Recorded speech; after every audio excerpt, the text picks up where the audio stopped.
Hello everybody and welcome to another fantasy booking WrestleMania 30 thing. I'm Little Daddy E. Yes, thank you for getting in there. Little Daddy E. Hello. Along with myself, the Big Daddy D, and with Little Natty New. Hi. And for our next match, we're going to have our last man standing match. It's Butt Taster versus Brock Lesnar. Yes. Yeah. Now, to be honest, I think this is the match that they should have Batista having anyway, rather than putting him in the world title match with Randy Orton. I mean, and it's quite obvious they're going to win. I mean, isn't it strange that the match that's like the piss break match, or the match where people decide to go to the concession stands, is going to be the world title match? Yeah. It's usually the main event match. Yeah. Well, I hope for their sake that WWE decide to put Lesnar Undertaker on last, because if Batista Orton is going to be the last match of the night, then it's going to end on a bad note, I think. Like with The Rock versus John Cena?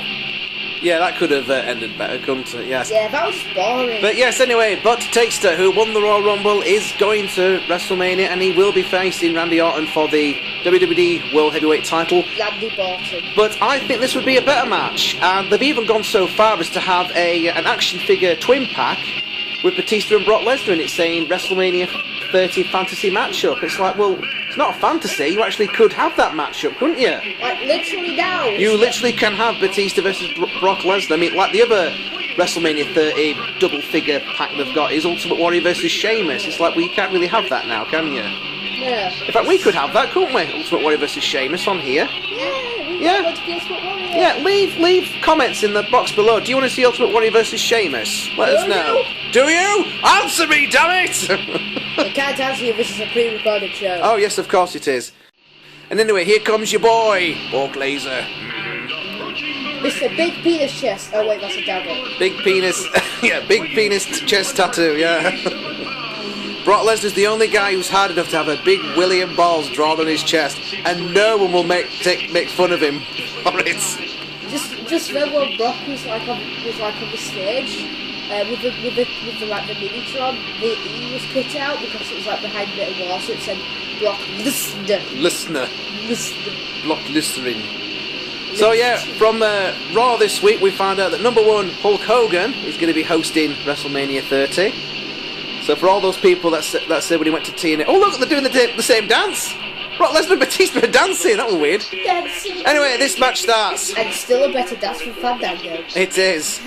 Anyway, Hulk Hogan, yes, is going to be hosting WrestleMania 30. So all those people that said, no, he shouldn't go to TNA, he's going to ruin it, they're all now saying, oh my god, I'm so glad to see Hulk Hogan at WrestleMania 30. Blah, blah, blah, blah, blah. Bruce Forsyth will host WrestleMania 30.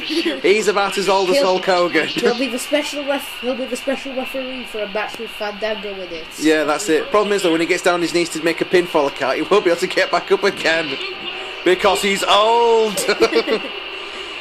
It's funny because he's old. Oh. Anyway, so it's going to be Brock Lesnar versus Undertaker at WrestleMania, which it's a bad idea. Why is it? Oh, look at this! Batista going for a Brock Lesnar going for a powerbomb on Batista.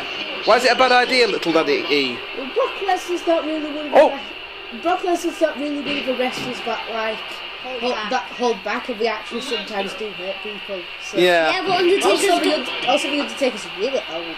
Undertaker's gonna get put in Hall of Fame next year anyway. You think? You think? Well, maybe this will be the year that the streak gets broken. You never know. I don't think the streak will get broken. Well, I don't think it should be. I don't think the streak should ever get broken. He'll probably just retire. But then again, we've seen Brock Lesnar versus Undertaker before. Back in the day when both of them were on SmackDown, and Undertaker had his American Badass gimmick. You know, they had those biker chain match and Hell in a Cell match and what have you. So, as good as Undertaker versus Lesnar is going to be at WrestleMania, it isn't anything new. Whilst Lesnar, Batista is something new. And the cameraman is drunk. I can't imagine it. Plus the fact they're both big guys, they're both muscly guys, they're both big tattooed blokes. They have stupid tattoos. And they both have a history in mixed martial arts as well. Amazing. So they have that thing. Oh, Brock Lesnar with a suplex onto Batista. Does Brock Lesnar though play a big green guy with size in a movie? I think not. Yeah, the thing is though, what kind of role is Batista going to have in that movie, Rise of the Guardians? Rise of the Guardians. Guardians of the Galaxy. Guardians of the Galaxy. Sorry, I'm thinking. Fail. Well, all right. Sorry, I got the film confused when it's got an anthropomorphic Australian Easter bunny and a ass-kicking twin sword carrying Santa Claus. My bad. How can you get the two confused? Because they both have the word Guardians in the title, for crying out loud. What was the other Guardians movie now that had owls in it? What was that That called? was also called Rise of the Guardians. Really? Yeah. I think, yes. Jesus wept. Talk about I think it confusing. was based off a book series that nobody cares about. No one gives a damn about. Owl. Not a single shit was given. Batista takes down Brock Lesnar there. With a huge thing. With a huge thing, and now he's mounting him and punching him in the face. Never say that word again. Please, I've told you, do not say mount. Well, you told me not to say straddle the other week. You said straddle. Straddle or mount. Brock Lesnar with a powerbomb, but Batista reverses it into a face buster. Yay. And now the referee making the count. This is a last man standing match. The only way to win is to beat the pudding out of your opponent until they can't get back up again. If you're fighting against, I don't know, a man made of cake, then it is literally pudding. Yes, but these men are not made of pudding and they have no cake. They are fighting over cake. The winner, yeah, that's it. The winner of this match gets cake. And Batista's going, I want cake. If we tell them what that is chocolate cake, and they'll like instantly start being interesting. Yes. Well, put it this way, this is still a much more interesting match than Brock Lesnar versus Goldberg that time, where the fans just took a crap all over the whole match. But yeah, going back to Rise of the Guardians then. Sorry, Guardians of the Galaxy. Yeah. Whatever it's going to be called. Oh, all right. So, Batista's playing a guy called Drax the Destroyer, right? Yeah, he's green. Right, okay. Is he actually going to have a speaking part, or is he just going to be mostly stood in the background and, like, grunt and hit people? Oh, punch! I'm not really sure. I've never actually read Guardians of the Galaxy. I do know that was an alien that looks like a Nerf raccoon in it. Yeah, there's Rocket Raccoon, isn't He's there? not called Rocket Raccoon, his name is just Rocket. Alright. He's called Rocket Raccoon who will eat your face. Literally. Literally. Oh, I better watch myself then. And there's someone called Squirrel Girl as well. That's like the Cosmic Marvel Universe. Okay. That's what the Cosmic says. That's me told. However, Squirrel Girl is literally the most powerful being in the universe. Because they defeated Galactus. On her own. And Thanos. Wow. On their own.